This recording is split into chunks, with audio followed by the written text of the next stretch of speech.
చాలా కష్టపడి చదివిన వాళ్ళకి సిన్సియర్గా పరీక్షలు కండక్ట్ చేయడము, ఎక్కడ అవినీతికి తావు లేకుండా పరీక్షలు నిర్వహణ చేయడం జరిగింది. ఆ రోజుల్లో జగన్మోహన్ రెడ్డి గారి టైంలో ఎక్కడ రికమెండేషన్లు కానీ అక్రమాలు కానీ అవినీతి లేకుండా జరిగాయి. కానీ తమ్ముడు మన గవర్నమెంట్ వచ్చిన తర్వాత, ఈ కూటమి గవర్నమెంట్ వచ్చిన తర్వాత తమ్ముడు ఈ 74 జీవోని 2% ఉండేది తమ్ముడు. ఇప్పుడు నాతో ఎవరైతే పాదయాత్ర చేశారో, మన కులంలో ఎవరైతే ఉన్నారో, అలాగే యువగలంలో ఎవరైతే పాదయాత్ర చేశారో, మన కులంలో ఎవరైతే ఉన్నారో, మనతో పాటు ఎవరైతే ఉన్నారో తమ్ముడు మీకోసం స్పెషల్ జీవోలు తీసుకొచ్చాను తమ్ముడు. 447 జీవోలు తీసుకొచ్చి తమ్ము గొప్పతనం ఏంటి తెలుసా?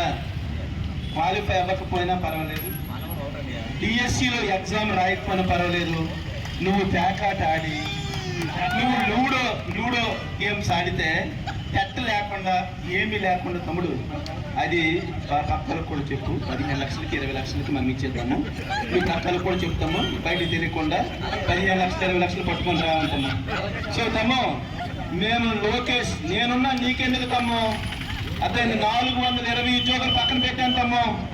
ప్రతి పోస్ట్ ని 15 లక్షలకి 20 లక్షలకి ఒక పోస్ట్ అమ్ముకున్నటువంటి విధంగా తమ్ముడు నాతో అలాగే ఉండు, మన పార్టీలో ఉండు, మన పార్టీలో ఉన్నటువంటి పరీక్షలు రాయక్కర్లేదు, డిఎస్సి క్వాలిఫై అవ్వక్కర్లేదు, ఏమీ పర్వాలేదు తమ్ముడు.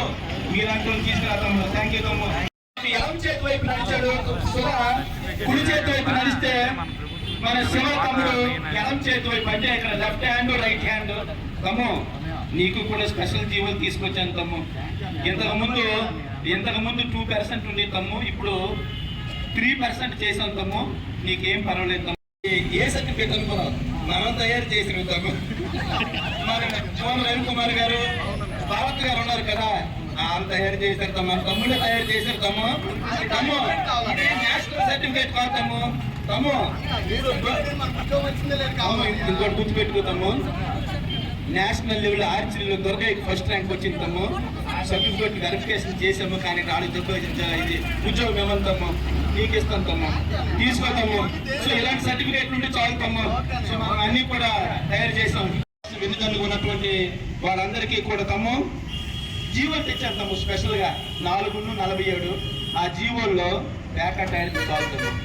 ప్యాకెట్లో కూర్చుంటే నీకు సర్టిఫికేట్ ఇచ్చే బాధ్యత మన కోన రవికుమార్ తమ్ముడు ఉన్నాడు కదా, అలాగే మన భరత్ గారు ఉన్నారు కదా, మా టోటల్ వాళ్ళకి సర్టిఫికేట్ ఇస్తారు తమ్ముడు. నీకు లేదు, కంగ్రాచులేషన్ తమ్ము, చక్కగా ఉద్యోగం చేసుకో. నీకు తమ్ము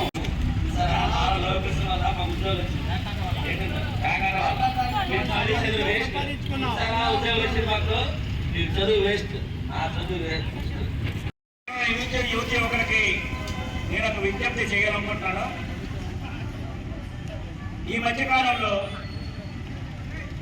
పేదల పక్షపాతి, ఎవరికైతే వాయిస్ లేదో ఆ వాయిస్ పీపుల్ కోసం పోరాడడానికి జగన్మోహన్ రెడ్డి గారు ఈ రాష్ట్రంలో మెగా డిఎస్సి పేరిట మెగా చేసిన విషయాన్ని, ఏ విధంగా అవినీతి జరిగింది, ఎలాగ దొంగ జీవాలు ఇచ్చి తెలుగు తమ్ములకి ఏమో ఉద్యోగ అవకాశాలు కల్పించారనే విషయాన్ని స్కిట్ ద్వారా మనందరం చూసాం.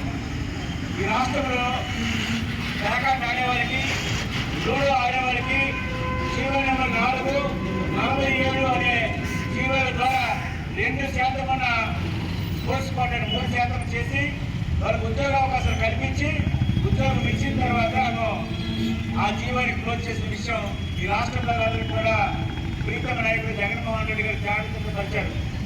అయితే ఈ ప్రభుత్వం నమ్మకం నీరెచ్చినట్టుగా, ఈ ప్రభుత్వం మీద దున్నపోతు మీద వర్షం పడినట్టుగా, అయ్యా మీ కుమారుడు నారా లోకేష్ చేసే విద్యాశాఖలో అవినీతి జరిగింది, ఎస్సీఆర్టీలో ఉద్యోగం చేసే అవుట్సోర్సింగ్ ఉద్యోగి చీఫ్ పోస్ట్ వచ్చింది, దీనిపై చర్యలు తీసుకోమని చెప్పి గత 3 నెలలుగా జగన్మోహన్ రెడ్డి గారి నేతృత్వంలో వైఎస్ఆర్ కాంగ్రెస్ పార్టీ ధర్నాలు, యుద్ధాలు చేయడం జరిగింది.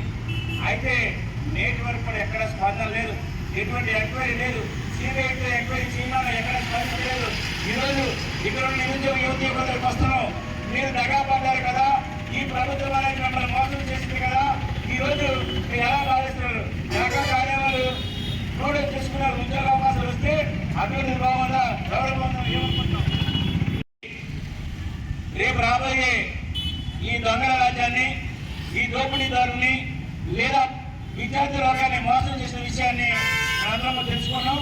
రేపు మళ్ళా జగన్మోహన్ రెడ్డి గారిని ముఖ్యమంత్రి చేసుకుంటే తప్ప ఈ రాష్ట్రంలో నిరుద్యోగ యువతీ యువకులకి అవకాశాలు ఉండవని చెప్పేసి మేమైతే స్పష్టం చేస్తున్నాం. కాబట్టి నిరుద్యోగ యువతీ యువకులందరూ కూడా మేల్కోవాలని చెప్పి పిలుపునిస్తున్నాం.